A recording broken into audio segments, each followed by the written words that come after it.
Oh well. I want to get stronger, I guess is what I gotta do. A way to have a good attitude when the camera's on. Oh well, I guess I'll just stick with it. That was a good attitude. What I've been doing every...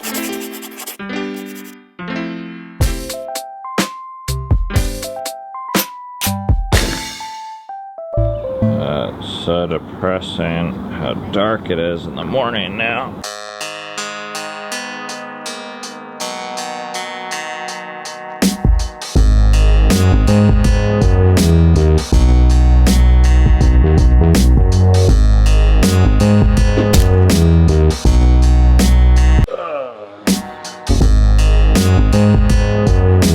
Come on, let's go. 3, 2, 1. Gotta be honest, I'm not feeling it today. Man, look at those clouds though. This is my protein shake. I'm supposed to drink it. It's flavored vanilla. It's pretty gross. But we gotta like finish this and then maybe we'll get the chocolate kind again, because I thought that was bad until I tasted this one. It's like imitation flavored vanilla, but in the worst way. Oh well. I want to get stronger, I guess is what I gotta do.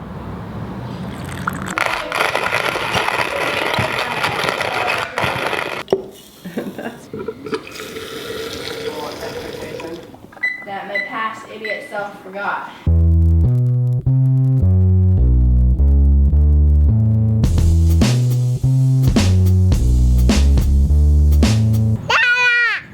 What?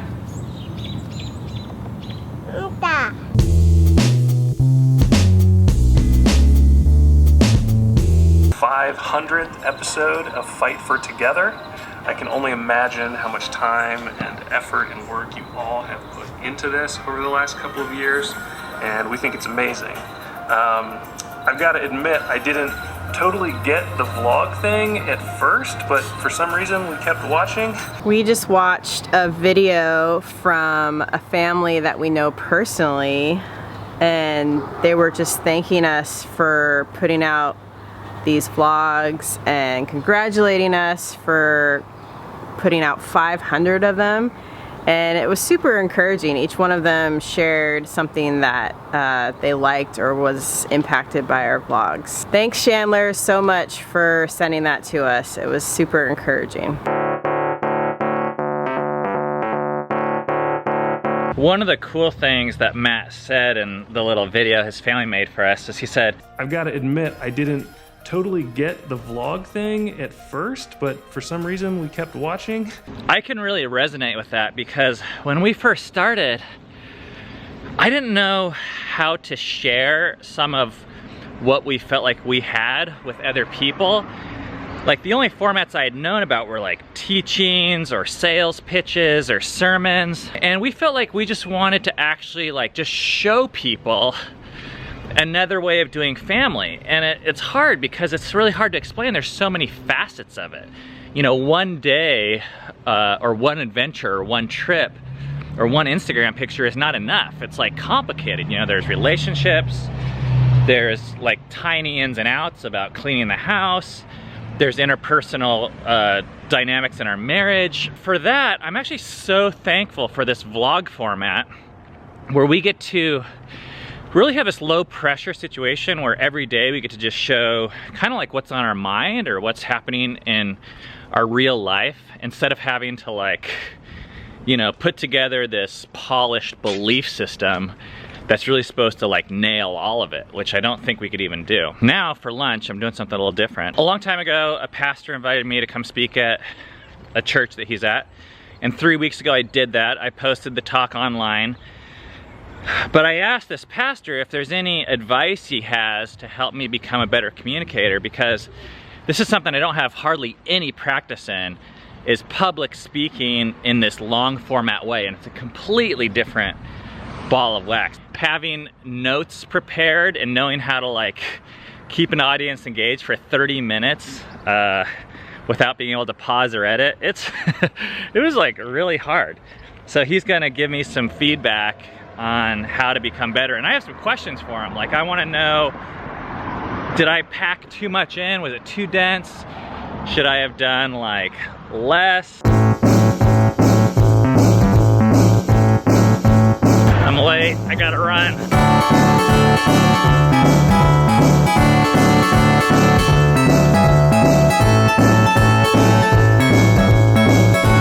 Okay, we just finished our lunch and I got some tips on how to improve my public speaking. Why is even like the skill important? Well, I think the reason the skill's important, first of all, is because nobody wants to be bored. Now, maybe that's just a premise for me, but I learn best when I'm having fun, and I don't learn best when I'm bored out of my mind. And there's nothing worse than seeing people falling asleep next to you when you're in a business conference. So, secondly, I like people wasting my time. So I feel like if people care about me, and if I care about my audience, I've prepared something that's compelling, that's interesting, and that's fun.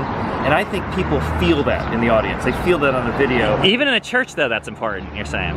Well, sure, you got the most important message in the whole universe, right? And all of a sudden, you're communicating it in the most irrelevant way possible. I think it imputes. You think about Apple. Apple talks about its packaging imputes quality. I think when you communicate poorly, it imputes quality and saying this isn't important enough for you to listen to. All right, man.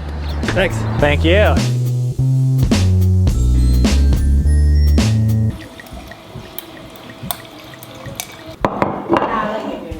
It's time for Q&A. You'll never have the sacred stone. Oh, this you crazy mother.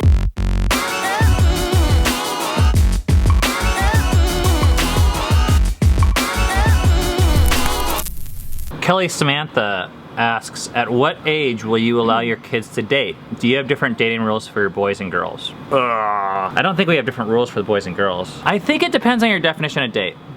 If it's like hang out with a boy alone, I don't mind that now. If it's like pour gasoline on romantic interests, meaning like we know they're interested in each other more and than like, just hey, like we're gonna endorse you guys calling yourself a couple and some sort of sexual or romantic exclusivity, I would say it's more about not an age, but not doing it until the kids are ready to get married or actually put their money where their mouth is with where romance can lead. Because I don't think it's a very good thing to like play dating or to play marriage or to play couples if you can't end up going with the ultimate end. Red Rach 187 asks, when will the kids learn to drive, and do you take any steps to encourage independence from or time away from the rest of the family? We are just facing this right now with Dove. I think we're gonna talk to her about getting her license soon, and she's 16. But in the past, we've always felt pretty, let's just push this off as long as possible because you're teenagers, and no offense to any teenagers out there, but I don't really trust them behind the wheel very much. Yeah, we are in no rush to encourage driving. And actually, as a rule of thumb for us, we try and minimize the activities that require driving for us. We just don't think it's like the best use of our time. Yeah, it's a huge responsibility. The place where we chose to live is all a part of that. Like, Dove can walk to work, they can walk to the library, we can walk to the grocery store, we walk to the coffee shop, I walked to lunch today. You know, this is like not an accident that we live this place. So the second part of the question, do we encourage the kids to be independent? I would say no, but I want to support it. So Dove in particular, she's older, she really is social and likes activities with other people. Yeah. We're trying to support that. But we're not like pushing them to do things. She like will lead something and say, I want to do this, and we'll try to support it. But we don't usually like suggest, hey, you should go do this. T Streets 2009 says, what are your thoughts when it comes to fertility treatments? What would you do if you couldn't have children? My thoughts on this have changed quite a bit. I think I was more against fertility treatments, just in the same way I was against technology and medical intervention. Like, that's feels optional in a way. Now I would be a lot more for it, just because I think it's better to have kids than not, and I think life is better than not life. I don't know how far I would go with it. Like we haven't been in this situation, as you mentioned. We've been extremely blessed to be able to get pregnant most of the times that we've wanted to. I'd want to be responsible with it, so to me that means like if you fertilize a bunch of eggs, then be prepared to use them, because life is really important, and we believe that's life. I do think regardless of where you stand on your ability to have kids or not kids, it is easy to feel like we can control it. And while I applaud the effort or the desire to have children, I think it's best to release it and to say that God is the only author of life truly, regardless of what you choose to do with making babies. I think that's a good posture. Ad Namba asks, where did you learn about Sukkot? Sukkot is coming up this week, so that's a great question. At first we saw some other folks practicing it, and we were like, what the heck is that? Then we started actually researching, like specifically the Old Testament, where there's a lot of these festivals mentioned in the Bible, and they're the kind, it's not like all the little weird fine print of the Bible where it says like, it's like for a specific culture. These types of commands are often like for all time, you should celebrate this. And it came at a time for us where we were really trying to figure out homeschooling like really hard, and we were really struggling with how to teach our kids about God. I think we realized that God gave us this schedule of holidays in order to teach families about Him. And that really came as a relief at that time. So I am gonna put a video, I'll try and find it and put it in the description or the comments. That was really helpful for me in understanding Sukkot. Adam and Joy+7 ask, you guys mentioned you're pretty strict about your younger kids eating junk. Do you guys, the whole family, eat super healthy while at home, or just quality foods? We eat healthier than we did 10 years ago, but we still eat sugar. We still eat bread. I mean, I don't know. Sangria. Our biggest decisions for what we eat at home are made while shopping. Yeah. And about 6 or 7 years ago, we cut out most processed foods, so we don't buy really hardly any frozen like dinners or stuff like that, or packaged meals. Most of our grocery shopping consists of meat and produce with a few carbs and dairy, yeah. With a few carbs mixed in. I like that you mentioned quality food, because we have learned that carbs and sugar are cheap for a reason. And while it's a lot of calories, the expense you pay later on in life. There's a book that was really helpful for us in understanding food differently and living out the way we live now. It's called Food Rules by Michael Pollan. I'll try and put the link below if I remember. You can just put it behind your toilet, and because it's super like short, each little. Sherry819 says, what are your thoughts about prayer? Does your family pray together? And then MacIlgrams is saying, you haven't talked about how you arrive at decisions you make as a family. I'd love to hear more specifically about the scriptures that lead you in these choices, more about the spiritual side of the process you're going through. I pray sometimes. I wrote some stuff down on cards for individual people, especially my family, that I want to pray for. And there's seasons that I don't pick up those cards at all, and then there's seasons that I pick them up almost every day. We pray before every meal as a family, and for a long time we didn't do that because it felt really manufactured to me, kind of like we're talking to ourselves.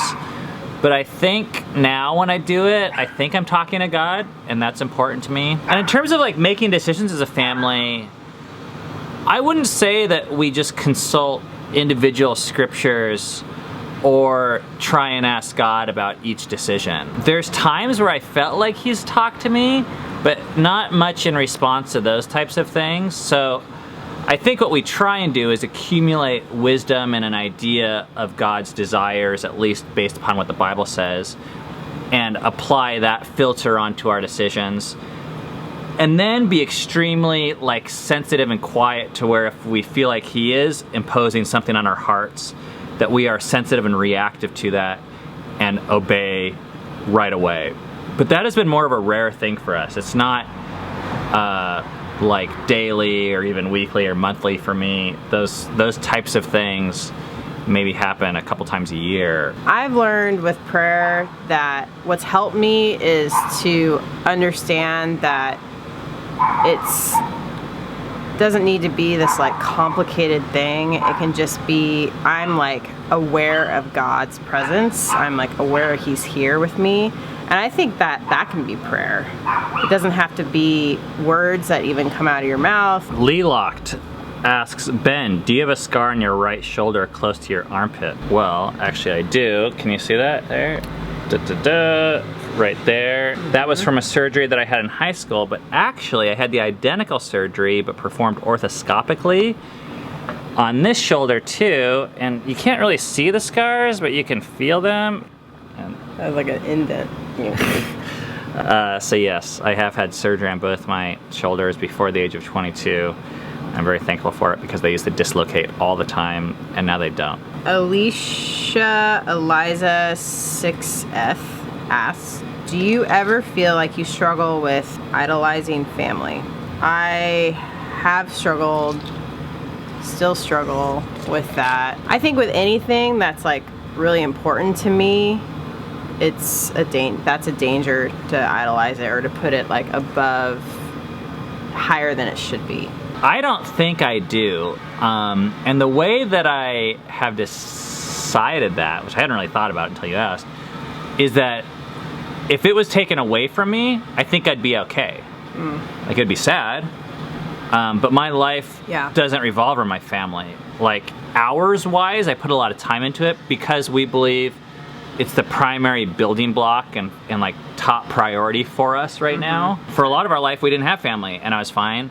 And I picture us like not really having a family life the way we do in maybe 20 or 30 years, and I think I'm gonna be fine. This vlog is a weird format because it puts a lot of emphasis, probably an overemphasis on family, because that's kind of what we're trying to target. I've wrestled with that question, like, okay, if Ben died tomorrow, or all the kids died, or would I be able to like keep going on? And I think I would. Like, I think I would be devastated for like a while, and then like I think I'd be like, all right, God, what am I supposed to do now with the rest of my life? And I think I would figure it out.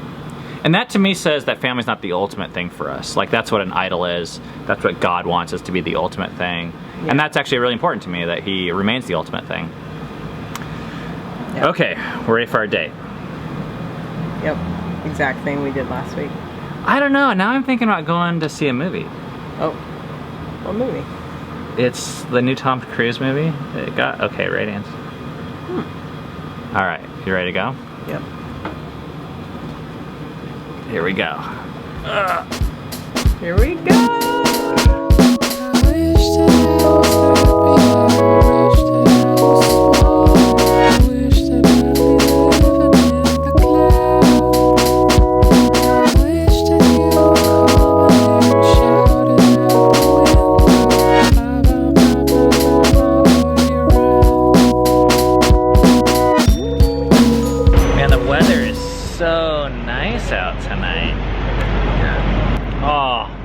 This is so good.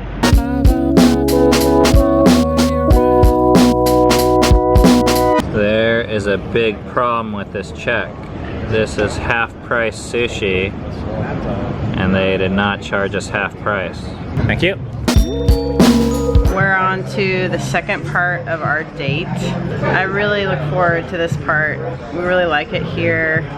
It's overlooking the river, and we can just smoke cigars and have dessert and just chill and talk, and I love it.